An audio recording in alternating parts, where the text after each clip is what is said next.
Hello. Now we'll be demonstrating how to manage forehand dentistry. So first we'll explain how the doctor sitting position will be in front of the patient.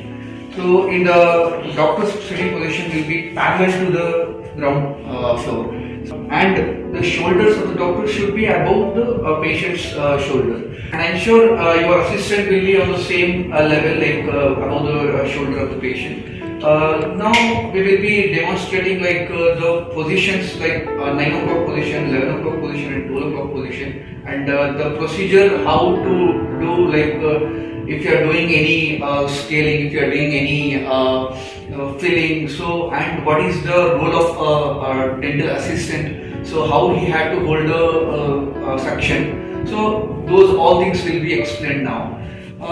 First, we'll be checking like what are issues are there. We'll be diagnosing the dental problems of a patient.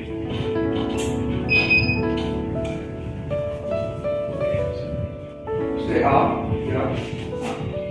So for fourth quadrant, we will be retracting the cheek, and we will be looking into the fourth quadrant whether any dental problems are there in the fourth quadrant. We will be looking from this 9 o'clock position, and we'll ask our assistant to keep suction and retract the tongue. Yes. So now it will be visibility will be clear, so that we can see each and every angle of the tooth which is present in the fourth quadrant. For the first quadrant, we will be sitting in the same 9 o'clock position, and for the posterior, we will just look from the mirror. The tongue has to be retracted from the suction while working on the first quadrant and the fourth quadrant. Upper anteriors and lower anteriors should be assessed by having a position at 12 o'clock. Okay, so by sitting on the 12 o'clock position, we can see, look in the mirror, like what problems are there in the anterior tooth, in the upper anterior tooth as well in the lower anterior tooth. While working on the upper and lower anteriors, the suction always has to be below the tongue. So while doing the scaling, it will be clear visibility when the suction is below the tongue. And after that, we will be moving on the 11 o'clock position, so that we can do a thorough examination on the third quadrant as well as on the second quadrant.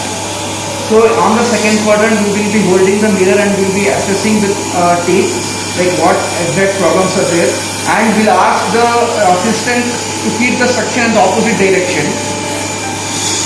Yeah, so that there is no any visibility problem. Yeah, so now you can see the suction has in the opposite side, and I am assessing the second quadrant. There is a clear visibility, there is no any visibility hindrance.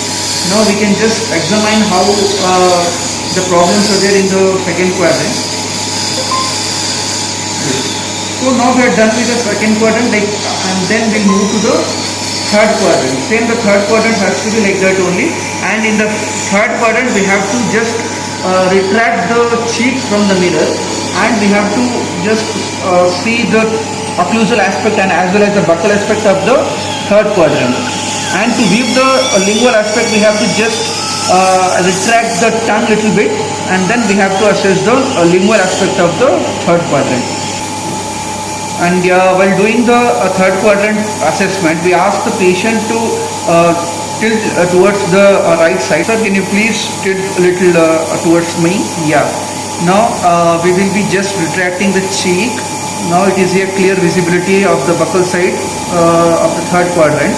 Now it is very easier and very clear to assess the buccal side of third quadrant and second quadrant as well. The suction is always has to be on the opposite side, so that there is no any visibility hindrance. After assessing each and every quadrant, then we have to proceed for the treatment, like how to do a proper treatment, and these are the positions which will be very helpful for you for the assessment as well as the to do a treatment modality. This is Dr. Raza, CDD of Infantry Road.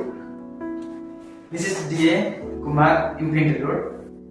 Hi, I am Abdul. Is a patient. Thank you very much, team.